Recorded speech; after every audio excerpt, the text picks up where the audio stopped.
Hello, everyone. I'm Miss Gabby from the Hedberg Public Library, and it's time for our May Teen Online Book Club. Thank you for joining me today. This month, we read the book Eliza and Her Monsters by Francesca Zappia.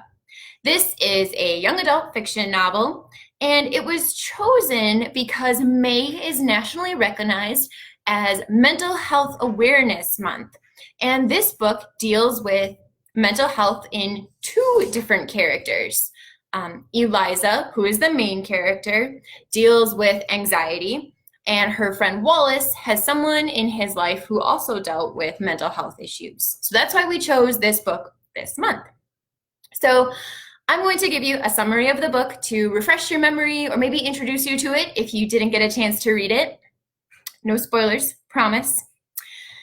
And then I'll give you a review of what I thought of the book. And then I'll be sharing discussion questions on Facebook here on Teen Central and also on our Instagram channel that you can respond to. And if you want, we can share your answers so that other teens can see what you thought about the book also, and we can create a discussion that way.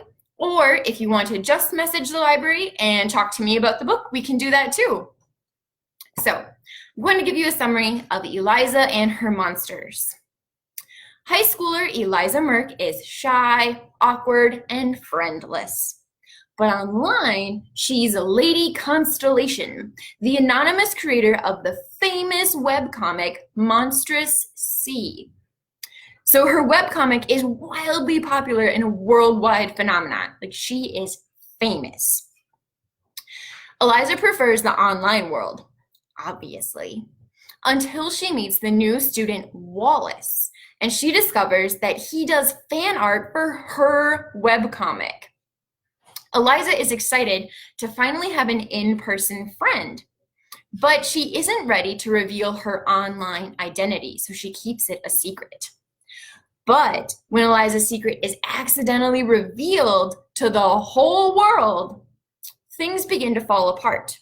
Her story fans start to turn on her, and there's arguments about whether or not it's a hoax or if it's real, and now people are demanding more from her.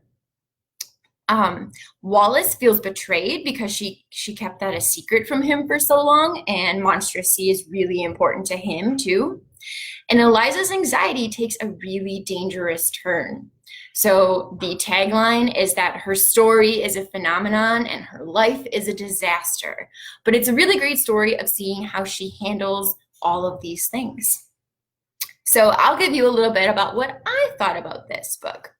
I really liked this book. It's one of the few that I gave a 4-star review to. So I found the characters to be really unique. I thought they were all pretty cool. They're dealing with real world challenges and struggling to find solutions because not everybody knows the right answer for life situations right away. Sometimes it takes us a while to figure them out. I really enjoyed how well developed the world of Monstrous Sea, so her webcomic was. It was really cool to see some of the actual panels of the comic included in the story. I missed that the first time because I listened to it as an audiobook, and it wasn't until I was looking up other reviews about this book that I got to see some of that art included. But I thought it was really cool that they included the story that Eliza creates into the big story. So we got some of that too. I thought that was a really neat thing to do. Let's see here. I also thought it was really interesting how this book brings up different aspects of creativity, right? So Eliza creates this webcomic. So she draws it, she writes it, and it talks about art as a commodity because she turns it into fan merchandise. People have tattoos of famous sayings from her story and things like that. So turning art into a commodity, but also turning it into a career because it's something that she wants to do. I mean, she does it professionally because she gets paid for her things. Her friend Wallace does fan fiction for this story, and he wants to turn his writing into a career, things like that. So it brings in some really interesting discussion points where maybe if being creative through art or writing aren't your things, and you might not know about those, or if those are really your things, then you definitely feel like, yeah, they know exactly what we're going through when we try to do creative things. So I thought that was really awesome. And then, so we picked this story because May is Mental Health Month, and Eliza has anxiety throughout this story.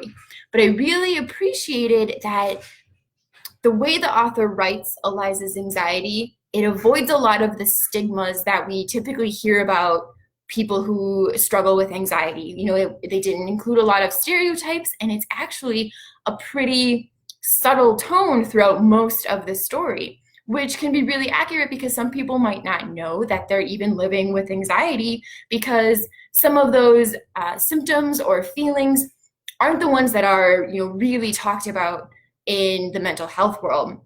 So I thought it was really great how they portrayed a different side of anxiety. And there's a content warning because this story does deal with 2 instances of suicide. So that can be really hard to read, but I think it was handled really well. The conversations they have about it and the actions that were taken after those moments of talking about those things. So I really appreciated that. And I think it could be a good book for opening up discussions between friends, between family members, and things like that about what mental health looks like for individuals, for family members, and how to deal with that before some of the harder things can happen. So I decided to give this book a 4 out of 5 stars, and I would love to hear what you think about it too. So be sure to follow up later. I'll be posting discussion questions here and on our Instagram, which is at HPL_teens, and you can respond to any of those questions, all of those questions. Give us your thoughts on the book if you read the book, or maybe it'll inspire you to go read the book. It is available on Hoopla and Overdrive, or you can request it for curbside service at the library. Thanks for joining us. I look forward to your responses, and be sure to stay tuned because next week I'll be sharing the book we choose for our June online book club. Thanks everyone. See you next time.